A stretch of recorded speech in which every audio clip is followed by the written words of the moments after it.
continuamos y de todos modos habrá tiempo para más comentarios, preguntas. Yo creo que se vale expresar lo que se tiene para irlo aclarando e ir viendo que sí, que no, como es natural cuando se rescatan las cosas antiguas, pues hay que darles una pavoneadita, una arreglada para que correspondan como deben ser a los datos que nos presentan. Muchas gracias. Hay mucha información en todo eso. Vamos a seguir escarbando a ver qué podemos encontrar. Pero una de las técnicas utilizadas para que aclarar mejor las fechas fue el haber aplicado fotografías de 5,000 megapíxeles, y esas dan una nitidez y una amplitud que nos sacó de muchas dudas, ¿verdad? Siempre, ahí fue donde nos dimos cuenta cabal que la imagen es de 1823.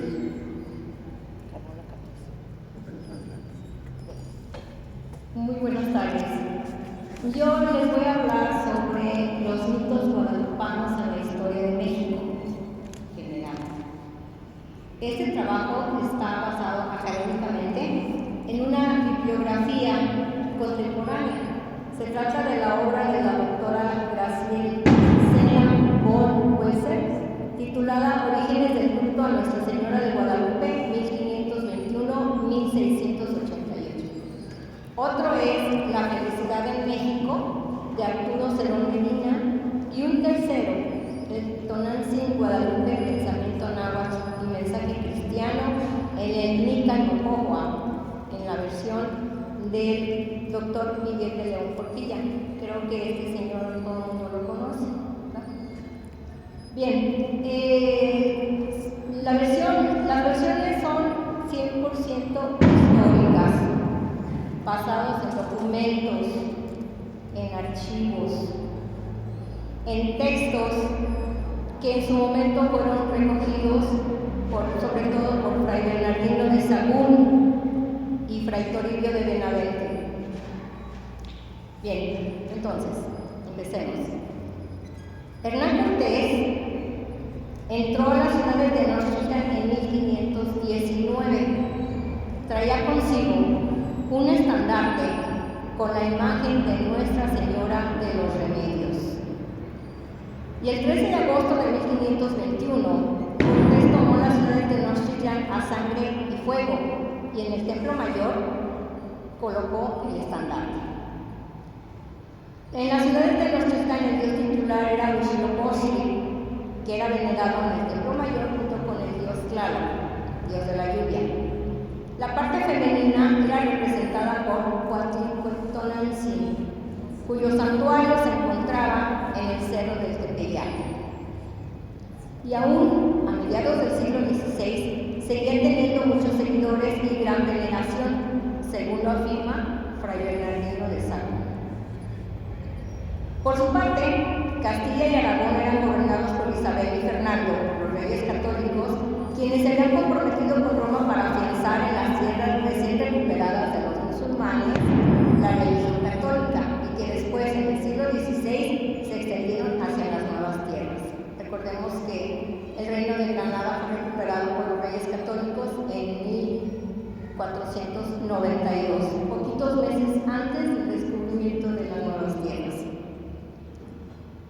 En el Cerro de la Estrella, lugar cercano a Tenochtitlan, se realizaba cada 52 años la importantísima ceremonia del Fuego Nuevo, que a la llegada de los castellanos, estos fundaron una capilla dedicada a Nuestra Señora de los Remedios.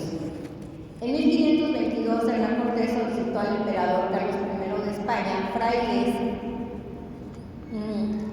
de nuestro Padre San Francisco para adoctrinar el territorio, a lo que accedió el emperador y mandó para tal fin a Fray Martín de Valencia, junto con 12 miembros de la familia seráfica, quienes llegaron en 1523 y se organizan, entre otras cosas, difundiendo el culto mariano entre la población indígena, principalmente el culto culto a Nuestra Señora de la Purísima Concepción, o de la Inmaculada Concepción, o de Nuestra Señora, con esos diferentes nombres se le conoció, que fue, entre otras cosas, la santa patrona de los hospitales de indios, edificios que levantaron en todo el territorio que adoctrinaron y que ocuparon un lado del convento, y que ahí después, bueno, eso ya es otra historia, pero que funcionaron los semaneros para el hospital y después la cofradía. Bien, en el Tepeyac levantaron una ermita con la advocación a Nuestra Señora en 1531. Después de que llegan las otras órdenes religiosas, como van a ser los agustinos, los dominicos y los jesuitas, llegan como primer obispo Fray Juan de Zumárraga, fraile franciscano.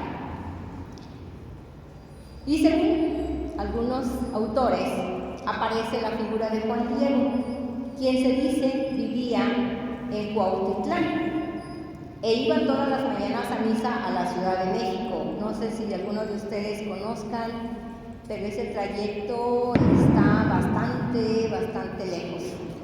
Bien, un día al pasar por el cerro del Tepeyac se le aparece una imagen una imagen religiosa que le ordenó que fuera a ver al obispo para que le dijera que le fabricara un templo. Todo el mundo lo sabe, ¿verdad? Juan Diego fue para el Juan de Zumárraga, no lo dejan pasar, él se regresa, hasta como a la cuarta vez la Virgen le da las famosas rosas o flores o no sé qué, ¿verdad? Para que vaya con el obispo, y el obispo le pone, bueno, ya lo deja pasar. Juan Diego extiende su tilma con las flores mencionadas, y en la tilma está pintada la imagen de la guadalupana, ¿verdad? Bueno, hasta aquí está se puede decir la figura del obispo de Juan Diego y de Guadalupana. En ninguna otra parte hay ningún escrito que continúe con esta versión. El obispo Fray Juan de Zumárraga, quien supuestamente fue testigo de la impresión de la imagen en la tilma de Juan Diego, no lo menciona, ni a Juan Diego, ni en la tilma, ni sus apariciones, ni nada. Al igual don Antonio de Mendoza, que era el primer virrey de la Nueva España en ese tiempo y que se debió de haber enterado de este suceso tan importante, ¿verdad? Así es de que ninguno de los dos lo menciona ni en su numerosa correspondencia, escritos e informes al rey. Ninguno de los dos. Bien. Al igual los franciscanos, Fray Toribio de Benavente, Tolinía, Jerónimo de Mendieta y Bartolomé de las Casas dominico, tampoco lo menciona. El más directo es Fray Bernardino de Sahagún, quien afirma que habiendo tantos santuarios, vienen de lejanas tierras a esta Tonantzin como antiguamente, y cuestiona el culto de los indios a Tonantzin Guadalupe, y en 1576 afirma que los indios tenían gran devoción a la diosa Tonantzin, que se veneraba precisamente en el cerro del Tepeyac. Tonantzin, nuestra madrecita en lengua náhuatl. En 1556, el provincial franciscano Francisco de Bustamante aseguró que la pintura en el ayate de Juan Diego había sido obra de un indio llamado Marcos. Y Manuel Toussaint, investigador importantísimo, dice que este personaje se llamaba Marcos Zipac de Aquino y que vivió entre 1517 y 1572. Un estudio posterior menciona que posiblemente un grabado de la Virgen de la Gloria de Berlín fue la inspiración de Marcos, para cuyo culto se originó en 1420 en Brabante, Holanda, y esta imagen fue copiada por Marcos. A la muerte de Fray Juan de Zumárraga fue nombrado segundo obispo de México a Alonso de Montúfar, quien se tardó 4 años en llegar a la Nueva España y arribó a la Ciudad de México en 1554. Entre otras cosas, promovió el primer concilio provincial mexicano, favoreció el culto de la Virgen María en cualquiera de sus advocaciones y declaró al señor San José patrono de la Nueva España, así como el pago de diezmos a los indígenas. Montúfar visitó el Tepeyac a los 2 años de su llegada y vio el potencial económico que era, y puso la ermita bajo el patrocinio de la Catedral de México. A la imagen se le dio el nombre de Guadalupe, nombró vicario y se llevó el lienzo a la Catedral de México. El nombre de Guadalupe se lo había puesto sin la autorización de la Casa Matriz en Extremadura, España, pues el culto a la Virgen de Guadalupe se lleva muy extendido en este lugar, antes ocupado por los musulmanes.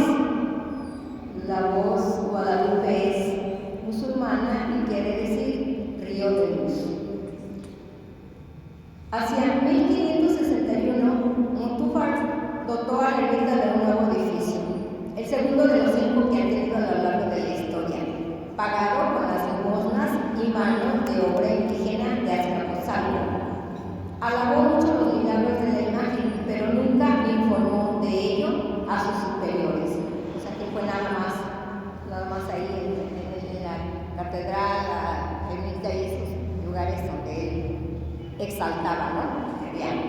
En 1600 se colocó la primera piedra de una tercera ermita que finalizó el arzobispo Juan Pérez de la Serna, que para obtener recursos propuso al grabador Strauss en 1615 realizara un grabado de la Virgen de Guadalupe con sus 8 milagros, para imprimir estampas, las que se vendieron muy bien, ya que se le añadieron 40 días de indulgencia. Así se inauguró la nueva ermita en 1622. El altar mayor contaba con un retablo de 3 cuerpos con esculturas doradas y estofadas. Al centro se tenía un tabernáculo de plata maciza de más de 340 marcos de peso, donado por el conde de Salvatierra, y encima una vitrina en la que se resguardaba bajo llave la sagrada imagen. El edificio y cementerio estaban rodeados por un muro almenado. En 1606, Montúfar encargó al pintor Baltasar de Chávez Orio, famosísimo pintor de esta época, una pintura de la Virgen de Guadalupe, que es la copia más temprana que se tiene de la de Marcos. Aquí aparece la Virgen con 8 milagros. Respecto al Nicanor, refiere 13 milagros, 8 de los cuales coinciden con el grabado de Strabón, y el texto habla de las 4 apariciones de la Virgen María al indio Juan Diego en el Cerro del Tepeyac. Esta obra apareció publicada por primera vez en 1649, después de 100 años de realizada la dicha aparición, en idioma náhuatl, que fue publicado por el bachiller Luis Lazo de la Vega, que fue vicario del santuario en 1649. El padre Garibay, nahuatlato famosísimo, no sé si ustedes lo conozcan, menciona que está escrito en un lenguaje elegante y noble, del que ningún macehual era conocedor.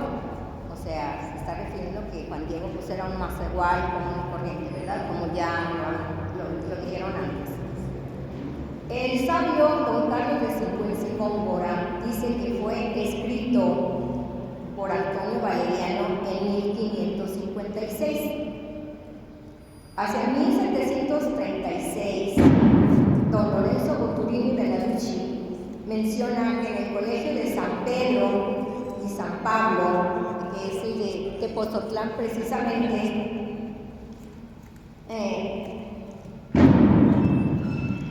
que está la biblioteca de don Carlos de Sigüenza y Góngora, y había un escrito por él consultado que le constaba que el indio Antonio Valeriano, originario de Azcapotzalco, indio cacique y maestro de retórica del Imperial Colegio de Tlatelolco, escribió las apariciones de Guadalupe en lengua náhuatl en el Nicantucoa.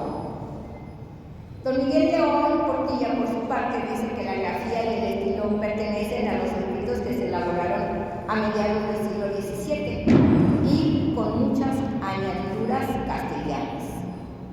70 años después, en 1676, el arzobispo Juan Pérez de la Serna nombró a la Virgen de Guadalupe, cuya fiesta se celebraba el 8 de septiembre, entre las 3 imágenes sagradas más importantes del virreinato, junto con el Santo Cristo de Xiquilpan y Nuestra Señora de los Remedios.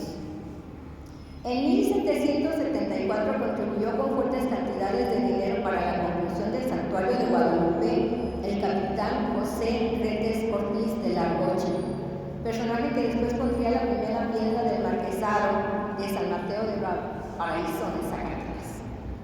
En 1756 se le encomendó al pintor Miguel Cabrera, famosísimo también en aquel tiempo, la ejecución de una nueva pintura de la Virgen de Guadalupe, que fue la más famosa y la que se conoce actualmente. Cabrera nació en la ciudad de Oaxaca en 1695. Fue alumno de José de Ibarra en la Academia de Pintura de la Ciudad de México. Entre sus obras más famosas se encuentran Las Castas en 16 lienzos, de los que solo se conocen 13. El retrato de Sor Juana Inés de la Cruz, pintado en 1750, y la de la Virgen de Guadalupe. Este pintor murió el 16 de mayo de 1768 en la Ciudad de México. La corona que tenía pintada desde antes de 1895 se borró por orden del abad de la Basílica de Guadalupe, José Antonio Blancarte y la Bastilla. Creo que lo conoce la mayoría de ustedes también, de aquí, ¿verdad? De Jacón, que es aquí de Jacón el Señor. Bien, concluyendo, fincada la devoción a la Virgen María en su advocación de Guadalupe, ha penetrado en todos los rincones de México y se ha expandido por muchas partes del orbe, de manera que actualmente es una de las devociones marianas más exitosas del catolicismo. Sin embargo, una cosa es la fe y la devoción y otra, diametralmente opuesta, son los hechos y documentos que atestiguan un acontecimiento y que no se van por el dogma. Una cosa es cierta, el culto a la Virgen de Guadalupe la inició el arzobispo Montúfar por cuestiones económicas e inventó lo de Juan Diego, aprovechando que el culto a la diosa Tonantzin ya estaba muy difundido en el mundo prehispánico. El indio Juan Diego no existió, este fue otro invento de Montúfar, así como los milagros que realizó la imagen. Nadie de los personajes importantes o no de la época lo menciona. Todos dicen, me imagino, me dijeron, me contaron, pero nadie dice, yo lo vi. El culto a la Virgen de Guadalupe se lleva muy difundido en Extremadura, España. Y cuando Montúfar decidió ponerle ese nombre, los de España reclamaron y Montúfar tuvo que dar una generosa limosna y una disculpa. A partir del siglo XVII y muy especial a mediados, las pinturas empezaron a aparecer en manos de pintores y grabadores célebres. Los grandes terratenientes de la Nueva España contribuyeron con dinero para que dicho santuario se edificara cada vez más grande y se insistiera sobre los milagros, que insisto, nadie presenció. Por otra parte, no hay indicios de que se formara ninguna cofradía en el resto del reino de la Nueva España, o sea que el culto fue local, Ciudad de México, ahorita Estado de México y alrededores. En el siglo XIX reinicia su existencia a partir de 1810, cuando se dice que Miguel Hidalgo tomó un estandarte con la imagen de la Virgen de Guadalupe en el santuario de Atotonilco, Guanajuato, que tampoco dicho santuario estaba consagrado a esta imagen religiosa. Y no se sabe con claridad si efectivamente el estandarte representara a la Virgen de Guadalupe o a la Virgen de los Remedios.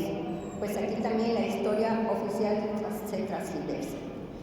Nuevamente sabemos de la origen por el generalísimo José María Morelos y Pavón, que también la trae en su estandarte, y en los sentimientos de la nación la proclama como general de los ejércitos insurgentes y patrona de México.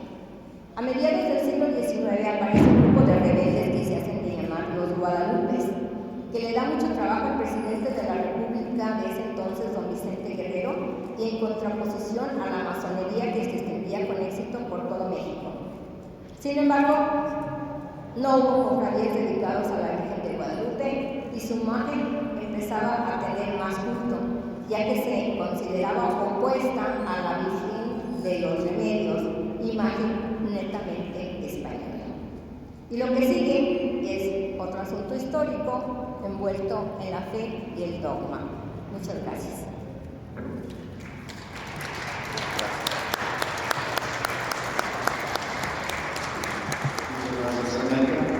¿Alguna pregunta sobre lo expuesto hasta ahora? ¿Algún comentario que surja de lo expuesto? Naturalmente que es mucha información dada en muy poquito tiempo. Habría que desenmarañar cada dato, cada informe, como dice la historiadora, está basado en informes históricos, en documentos que se han citado, y que naturalmente siempre la ciencia como la fe, lo que hace avanzar son las contradicciones. Lo que unos afirman, otros lo niegan, y eso hace avanzar en la ciencia, así lo hacemos siempre. Y en la fe no es menos, porque hemos abandonado en cosas grandes, porque alguien ha dicho lo contrario, aunque no tenga razón, y hace que uno se siente y piense, ¿cómo es posible esto? Pues hay que investigar. Entonces nunca hay que hacer a un lado el conocimiento, la ciencia, porque es el partir de la ciencia para afirmar lo que se cree o lo que se confirma con los datos de la ciencia de la que se trata, histórica, matemática, etc. Me parece que es un planteamiento muy importante que habría que desmenuzar y que con el paso del tiempo durante este año vamos a ir tomando algunos puntos que sean interesantes para poder tener una fe, como lo queremos, más sólida, más firme, que no se tambalee y que se base en la información que se ha dado a lo largo de la historia y en la que tenemos a nuestro alcance. ¿Algún comentario, Armando? Nada más agradecer su atención y que pues, en las próximas reuniones que tengamos podamos tener el proyector, ¿verdad?, para ver algunas fotografías, y les pedimos de ver si alguno de ustedes tiene alguna fotografía que pueda ilustrarnos más. Con mucho gusto en el Museo Municipal tenemos un escáner y con mucho gusto se los aceptamos.